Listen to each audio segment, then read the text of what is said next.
If you want to change the world, start off by making your bed. If you make your bed every morning, you will have accomplished the first task of the day.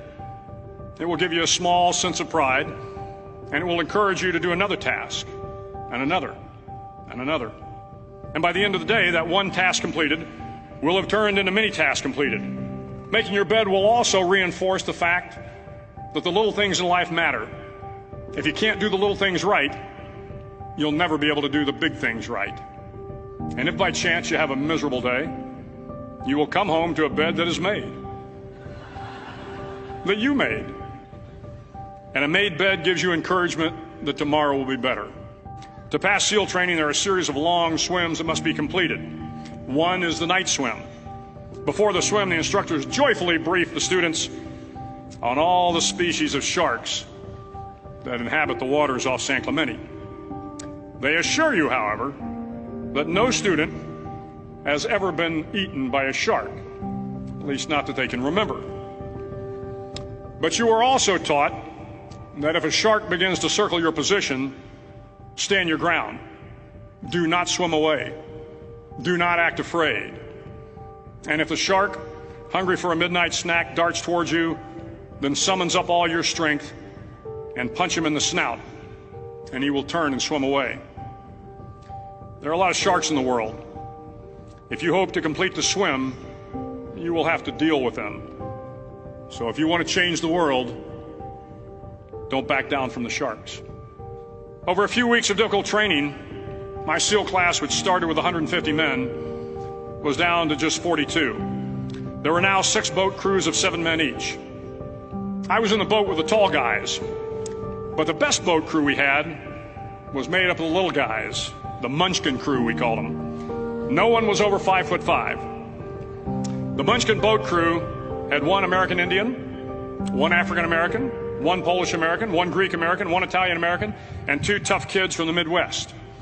They out-paddled, outran, and outswam all the other boat crews. The big men in the other boat crews would always make good-natured fun of the tiny little flippers the Munchkins put on their tiny little feet prior to every swim. But somehow these little guys from every corner of the nation and the world always had the last laugh, swimming faster than everyone and reaching the shore long before the rest of us. SEAL training was a great equalizer. Nothing mattered but your will to succeed, not your color, not your ethnic background, not your education, not your social status. If you want to change the world, measure a person by the size of their heart, not by the size of their flippers. The 9th week of training is referred to as Hell Week. It is 6 days of no sleep, constant physical and mental harassment, and 1 special day at the Mud Flats. The Mud Flats are an area between San Diego and Tijuana where the water runs off and creates the Tijuana Sloughs, a swampy patch of terrain where the mud will engulf you. It is on Wednesday of Hell Week that you paddle down to the Mud Flats and spend the next 15 hours trying to survive the freezing cold, the howling wind, and the incessant pressure to quit from the instructors. As the sun began to set that Wednesday evening, my training class, having committed some egregious infraction of the rules, was ordered into the mud. The mud consumed each man till there was nothing visible but our heads. The instructors told us we could leave the mud if only 5 men would quit. Only 5 men, just 5 men, and we could get out of the oppressive cold. Looking around the mud flat, it was apparent that some students were about to give up. It was still over 8 hours till the sun came up. 8 more hours of bone-chilling cold. The chattering teeth and the shivering moans of the trainees were so loud, it was hard to hear anything. And then one voice began to echo through the night. One voice raised in song. The song was terribly out of tune, but sung with great enthusiasm. One voice became 2, and 2 became 3, and before long, everyone in the class was singing. The instructors threatened us with more time in the mud if we kept up the singing, but the singing persisted. And somehow the mud seemed a little warmer, and the wind a little tamer, and the dawn not so far away. If I have learned anything in my time traveling the world, it is the power of hope.